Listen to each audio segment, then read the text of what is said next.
സ്വാമിജി,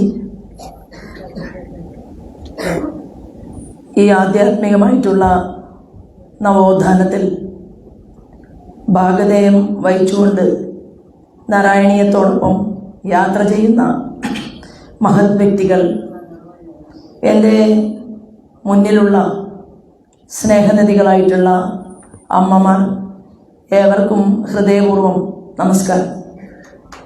ഞാൻ ഇത്രയും നാൾ ഓരോ വേദിയിലോ അല്ലെങ്കിൽ സദസ്സിലോ ഇരുന്നത് നാരായണീയത്തെക്കുറിച്ചും നാരായണീയം ജപിക്കുമ്പോൾ കിട്ടുന്ന ഊർജം അതെങ്ങനെ പൊതുസമൂഹത്തിന് പ്രദാനം ചെയ്യണം എന്നതുൾപ്പെടെയുള്ള കാര്യങ്ങൾ ഒരുമിച്ചിരുന്നു കൊണ്ട് മനനം ചെയ്യാൻ വേണ്ടിയിട്ടാണ്. എന്നാൽ ഇന്ന് ഇവിടെ നിൽക്കുന്നത് ഈ പാലക്കാടിൻ്റെ മണ്ണിൽ 2016 ശേഷം നീണ്ട 10 വർഷം കേരളത്തിൻ്റെ വിവിധങ്ങളായിട്ടുള്ള പ്രദേശങ്ങളിൽ ഭാരതീയ ജനതാ പാർട്ടിയുടെ ഒരു പ്രവർത്തക എന്നുള്ള രീതിയിൽ യാത്ര ചെയ്യാനും കേരളത്തിൽ നടന്നുകൊണ്ടിരിക്കുന്ന പൊതുവിഷയങ്ങളിൽ ഇടപെടാനും അതിനുവേണ്ടിയെല്ലാം സമയം മാറ്റിവെച്ചതിനു ശേഷം ഭാരതീയ ജനതാ പാർട്ടിയുടെ അഖിലേന്ത്യാ നേതൃത്വത്തിൻ്റെ കൂടി ശക്തമായിട്ടുള്ള ആവശ്യത്തെ തുടർന്ന് ഒരു സ്ഥാനാർത്ഥിത്വം വരികയും അത് ഈ പാലക്കാടാവണം എന്ന് തീരുമാനം പാർട്ടി എടുക്കുകയുമുണ്ടായി. അതിനെ തുടർന്ന് ഞാൻ ഇവിടെ പാലക്കാട് എത്തി. പാലക്കാട് വലിയ ഊർജമാണ്. ആ വലിയ ഊർജം എങ്ങനെയാണ് ഒരു വ്യക്തിയിൽ സന്നിവേശിപ്പിക്കപ്പെടുന്നത് എന്നതിനെക്കുറിച്ച് ചിന്തിക്കുമ്പോൾ കൃഷ്ണൻ എപ്പോഴും പറഞ്ഞിട്ടുണ്ട് മാനവ സേവ. അതുകൊണ്ടാണ് കൃഷ്ണൻ കുറൂരമ്മയെ തേടി അങ്ങോട്ട് പോയത്. കൃഷ്ണനെ തേടി മലപ്പുറത്തു നിന്ന്, പൂന്താനം ഇല്ലത്ത് നിന്ന് സ്വന്തം കുട്ടിയെ നഷ്ടപ്പെട്ടതിന് ശേഷം അതീവ ദുഃഖിതനായി കാൽനടയായി യാത്ര ചെയ്ത് ഗുരുവായൂരപ്പനെ തേടി മലപ്പുറത്ത് നിന്ന് പൂന്താനം അങ്ങോട്ടേക്ക് വന്നത് ഉണ്ണിയുടെ വിളി. അത് കൃഷ്ണനാകുന്ന ഉണ്ണിയുടെ രൂപത്തിൽ പൂന്താനത്തെ വിളിക്കുകയും പൂന്താനം അവിടെ നിന്ന് പുറപ്പെട്ട് ഗുരുവായൂരിലെത്തുകയുമാണ് ചെയ്തത്. അത് ഒരു പക്ഷേ പൂന്താനത്തിൻ്റെ ഓരോ ഈരടികളും വളരെ കനം കുറഞ്ഞ രീതിയിലായിരുന്നുവെങ്കിൽ അഗാധ പണ്ഡിതനായിട്ടുള്ള നാരായണ ഭട്ടതിരിപ്പാട് അദ്ദേഹം കൃഷ്ണനെ കാണാൻ വരുന്നത് സ്വന്തം ഗുരുനാഥന്റെ വാതരോഗത്തെ ഞാൻ സ്വീകരിച്ചു കൊള്ളാം, എനിക്കത് തരൂ കൃഷ്ണ എന്ന് പറഞ്ഞ് ആ വാതരോഗത്തെ സ്വയം ആവാഹിച്ചെടുത്തുകൊണ്ട് വേദന കൊണ്ട് നിൽക്കാൻ സാധിക്കാതെ ആ ഭട്ടതിരിപ്പാട് ഗുരുവായൂരിൽ ആ സന്നിധിയിൽ എത്തുകയാണ് ഉണ്ടായത്. ഞാൻ അമ്മമാരോട് അപേക്ഷിക്കുന്നത് ആ കൃഷ്ണനിലൂടെയാണ് ഒരുപക്ഷെ ബാലഗോകുലം എന്ന് പറയുന്ന സാംസ്കാരികമായിട്ടുള്ള സംഘടന ഇന്ന് കേരളത്തിൽ നിന്ന് തുടങ്ങി. അത് തുടങ്ങിയത് MA കൃഷ്ണൻ സർ എന്ന് പറയുന്ന ഒരാളാണ്. അദ്ദേഹം ഇന്ന് വളരെ വാർദ്ധക്യപ്രായത്തിൽ എത്തി നിൽക്കുകയാണ്. അദ്ദേഹം ബാലഗോകുലത്തിന് തറക്കല്ലിടുമ്പോൾ അദ്ദേഹത്തിന്റെ മനസ്സിലുണ്ടായിരുന്ന സ്വപ്നം എന്ന് പറയുന്നത് ഈ ബാലഗോകുലത്തിലൂടെ കൃഷ്ണനെ, നാരായണനെ കുട്ടികളിലേക്ക് പരിചയപ്പെടുത്തുക എന്നുള്ളതായിരുന്നു.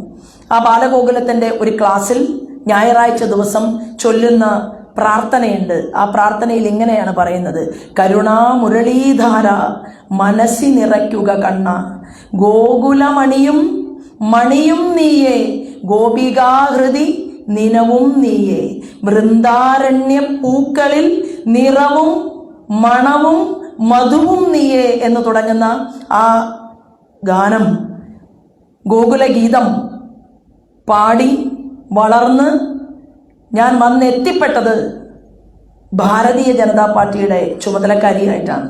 അവിടെ വന്നതിന് ശേഷം ഞാൻ ഇന്നും കൃഷ്ണനെ ഉള്ളിൽ ആവാഹിച്ചെടുക്കുന്നത് അമ്പലത്തിൽ പോയി ജപിച്ചിട്ടല്ല. കൃഷ്ണന്റെ മുന്നിൽ ഗുരുവായൂരിൽ പോയി പലപ്പോഴും ഞാൻ നിൽക്കാറില്ല. എപ്പോഴെങ്കിലും മനസ്സിൽ വ്യതകൾ ഉണ്ടാകുമ്പോൾ ഇവിടെ തന്നെ പാലക്കാടില് അട്ടപ്പള്ളത്ത് 2 പിഞ്ചു പെൺകുട്ടികളെ ബലാത്സംഗം ചെയ്ത് കെട്ടിത്തൂക്കി ആ അമ്മ തലമുണ്ടനം ചെയ്തുകൊണ്ട് റോഡിലിരുന്നപ്പോൾ എന്നോട് ആ സമരം ഏറ്റെടുക്കാൻ പറയുന്നത് എൻ്റെ അകത്തിരിക്കുന്ന കൃഷ്ണന്റെ ധാർമ്മികമായിട്ടുള്ള ആ ചിന്ത എന്നിൽ സന്നിവേശിപ്പിക്കുകയാണ്. ശോഭ പോകണം. ശോഭ BJP-കാരിയായതുകൊണ്ടല്ല. പക്ഷേ ഞാനും നിങ്ങളും പലപ്പോഴും എടുക്കുന്ന നമ്മുടെ തീരുമാനങ്ങൾ നമുക്കൊരു ഉൾവിളി ഉണ്ടാകും. നമ്മളോട് ഭഗവാൻ പറയും, അത് ശരിയല്ല, ഇതാണ് ശരി എന്ന് പറയും. മനുഷ്യനാണ്, മനുഷ്യന്റെ ചിന്തകൾ എപ്പോഴും ചിന്തകൾ മാത്രമാണ്. എന്നാൽ സ്വാമിജി ഇരിക്കുന്നുണ്ട്, കാവി വസ്ത്രത്തിന്റെ പരിത്യാഗത്തിന്റെ എല്ലാം ഉണ്ടായിട്ടും ഒന്നും വേണ്ടെന്നുള്ള തീരുമാനത്തിന്റെ ഇദം ന മമ രാഷ്ട്രായ സ്വാഹ, അതാണ് സർവസംഘ പരിത്യാഗം. ആ സർവസംഘ പരിത്യാഗത്തിലൂടെ മുന്നോട്ട് പോകുന്ന സന്യാസിവര്യന്മാരുടെ ചിന്തകൾ, അത് നാരായണന്റെ ചിന്തകളിലോടൊപ്പം എത്താൻ, ഭഗവാന്റെ ചിന്തകളിലേക്ക് ഒപ്പമെത്താൻ സാധിക്കുമ്പോൾ രാഷ്ട്രം ഉണരും എന്ന് ഇവിടുത്തെ പൂർവസൂരികൾ പറഞ്ഞിട്ടുണ്ട്. അങ്ങനെ സ്വാമി വിവേകാനന്ദന്റെ ശബ്ദത്തിന് നാരായണൻ കവചം തീർത്തപ്പോഴാണ് അമേരിക്കയുടെ പ്രസംഗവേദിയിൽ ചെന്ന് ചിക്കാഗോയുടെ ആ ഭൂമിയിൽ നിന്നുകൊണ്ട് സ്വാമി വിവേകാനന്ദൻ പറഞ്ഞത്, എൻ്റെ ചിന്ത നല്ല പട്ടുമെത്തയിൽ കിടന്നുറങ്ങണം എന്നുള്ളതല്ല, എൻ്റെ ചിന്ത ഇവിടെ നിന്ന് കിട്ടിയ നല്ല ഭക്ഷണം കഴിക്കണം എന്നുള്ളതല്ല, എൻ്റെ ചിന്ത ഭാരതത്തിനകത്തുള്ള അമ്മമാർ എന്നാണ് 3 നേരവും ഭക്ഷണം കഴിച്ചുകൊണ്ട് സന്തോഷത്തോടുകൂടി ജീവിക്കുക എന്നുള്ളതാണ് എൻ്റെ ചിന്ത എന്നാണ് അമേരിക്കയിലെ അവിടത്തെ ജനപ്രതിനിധികളെ ഉൾപ്പെടെ സാക്ഷി നിർത്തിക്കൊണ്ട് സ്വാമി വിവേകാനന്ദൻ പറഞ്ഞത്. നീണ്ട ചർച്ചകളുണ്ടായി. ആ നീണ്ട ചർച്ചകളിൽ ഭാരതത്തെക്കുറിച്ച് പറഞ്ഞു, നിങ്ങളുടെ ആളുകൾ മകുടിയൂതുന്ന ആളുകളാണ്, എന്താണ്, പാമ്പാട്ടികളാണ് എന്ന് പറയുകയുണ്ടായി. ഒരു സായിപ്പ് അദ്ദേഹത്തിന്റെ പ്രസംഗത്തിൽ പറഞ്ഞു, നിങ്ങൾക്ക് ബഹുമാനം എന്താണെന്നറിയില്ല, കാരണം നിങ്ങൾ സ്ത്രീകളെ വിളിക്കുന്നത് മാഡം എന്നല്ല. പക്ഷേ എല്ലാ പ്രസംഗങ്ങൾക്കും ശേഷം അദ്ദേഹം പറഞ്ഞു, സഹോദരി സഹോദരന്മാരെ എന്ന് വിളിച്ചുകൊണ്ട് അദ്ദേഹത്തിന്റെ പ്രസംഗമുണ്ടായിരുന്നു.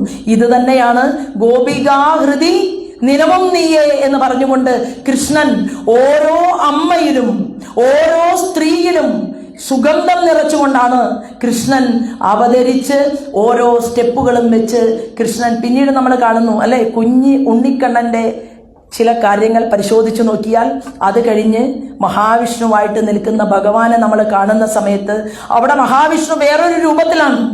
ഉണ്ണിക്കണ്ണൻ കളിക്കുന്നത് പോലെയാണോ? യശോദാമയെ പറ്റിക്കുന്നത് പോലെയാണോ?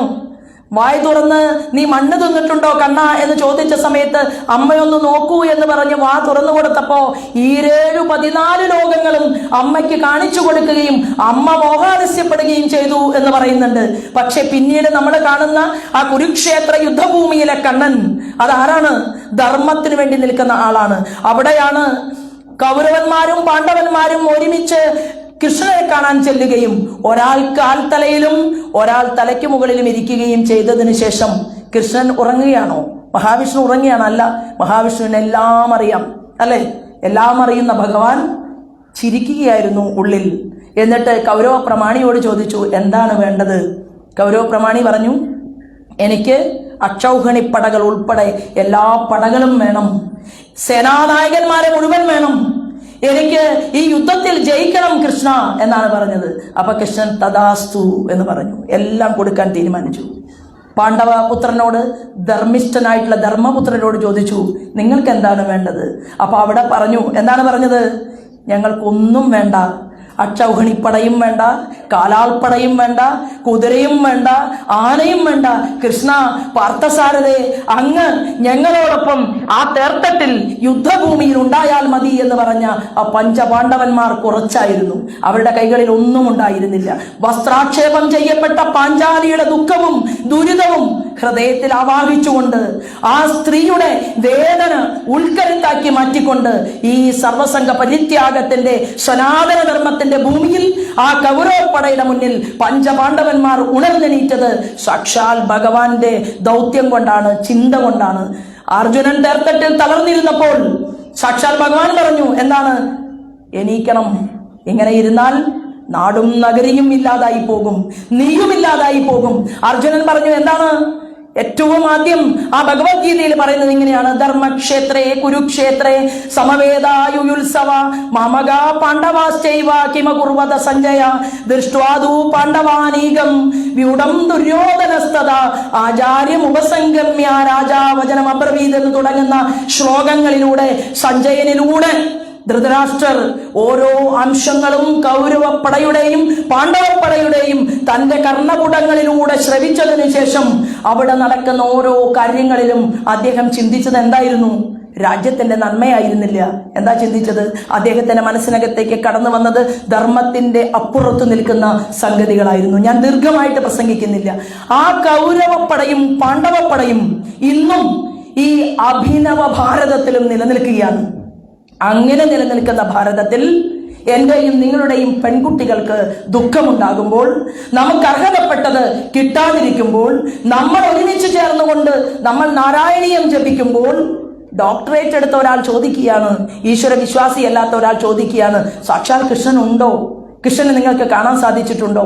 എന്താ നമ്മൾ പറയുന്നത്? ഞാനും നിങ്ങളും ഉൾപ്പെടെയുള്ളവർ പറയുന്നു, കൃഷ്ണനുണ്ട്. കൃഷ്ണൻ സമയമാകുമ്പോൾ ധർമ്മത്തിന്റെ പരിരക്ഷയ്ക്ക് വേണ്ടിയിട്ട് വരും. ആ ധർമ്മ പരിരക്ഷയ്ക്ക് കാവലായിട്ട് ഇവിടെ ഓരോരുത്തരും ഉണ്ടാകും. ചിലപ്പോൾ ചില പരാജയങ്ങളൊക്കെ ഉണ്ടാകും. പക്ഷേ ആ പരാജയങ്ങളുടെ എല്ലാം ഒടുവിൽ ഭഗവാൻ തഥാസ്തു എന്ന് പറയുന്ന ഒരു നിമിഷം വരും. ആ നിമിഷം എന്താണ്?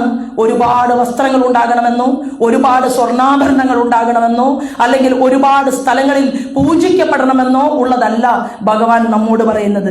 അദ്ദേഹത്തിന്റെ കണ്ണടച്ചാൽ അദ്ദേഹത്തിന്റെ മനമാല കാണാൻ, അദ്ദേഹത്തിന്റെ കൗസ്തുഭം കാണാൻ, അദ്ദേഹത്തിന്റെ ആ കർണങ്ങളിൽ നിന്ന് ഊർന്നു വീഴുന്ന മനോഹരമായിട്ടുള്ള മകരകുണ്ടലങ്ങൾ കാണാൻ, ഗുരുവായൂരപ്പന്റെ സന്നിധിയിൽ നിൽക്കാതെയും ഒരു സ്ഥലത്തിരുന്നു കൊണ്ട് നമുക്ക് ഓരോരുത്തർക്കും സാധിക്കുമെങ്കിൽ ആ മകരകുണ്ടലങ്ങൾ അണിഞ്ഞ കൃഷ്ണന്റെ ആ ഈ ചെവിയും, അദ്ദേഹത്തിന്റെ വക്ഷസ്ഥലവും, അദ്ദേഹത്തിന്റെ തിരുനെറ്റിയും, അദ്ദേഹത്തിന്റെ കാർക്കൂന്തലും, അദ്ദേഹത്തിന്റെ പാതാരവിന്ദം കാണാൻ നമുക്ക് സാധിക്കുന്നുവെങ്കിൽ നമ്മളിൽ കൃഷ്ണനുണ്ട് എന്നാണ് അതിനർത്ഥം.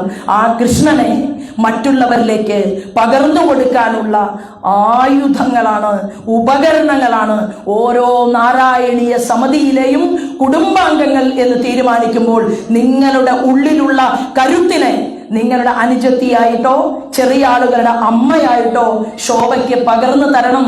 ഈ തെരഞ്ഞെടുപ്പിന്റെ ചൂടിൽ മുന്നോട്ട് പോകാൻ എന്ന് അപേക്ഷിക്കാൻ വേണ്ടിയിട്ടാണ് ഞാൻ ഈ വേദിയിൽ നിങ്ങൾക്കരികിൽ നിൽക്കുന്നത്. എനിക്ക് ജ്യേഷ്ഠ തുല്യരായിട്ടുള്ള ആളുകൾ ഈ വേദിക്കകത്ത് മുഴുവനും ഇരിക്കുകയാണ്. എനിക്ക് ഏറ്റവും ഹൃദയം ചേർത്ത് വെച്ചിട്ടുള്ള ആളുകൾ ഇവിടെ ഇരിക്കുന്നുണ്ടെങ്കിൽ അതിനേക്കാൾ കൂടുതൽ ഞാൻ ഹൃദയം ചേർത്ത് വെച്ചിട്ടുള്ളത് തപിക്കുന്ന മനസ്സുമായിട്ട് മുന്നോട്ട് പോകുന്ന എൻ്റെ അമ്മമാരാണ് എൻ്റെ കരുത്ത്. കാരണം ഈ അമ്മമാരുടെ നോട്ടത്തിൽ, ഈ അമ്മമാരുടെ തലോടലിൽ, ഈ അമ്മമാരുടെ പുഞ്ചിരിയിൽ ഞാൻ കാണുന്നത് യശോദാമ്മയെയാണ് എന്നുള്ളതാണ്.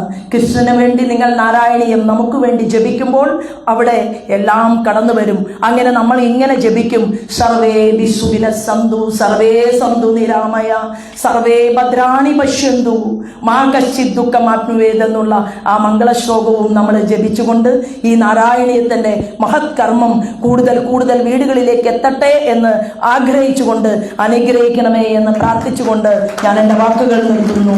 വന്ദേ മാതരം.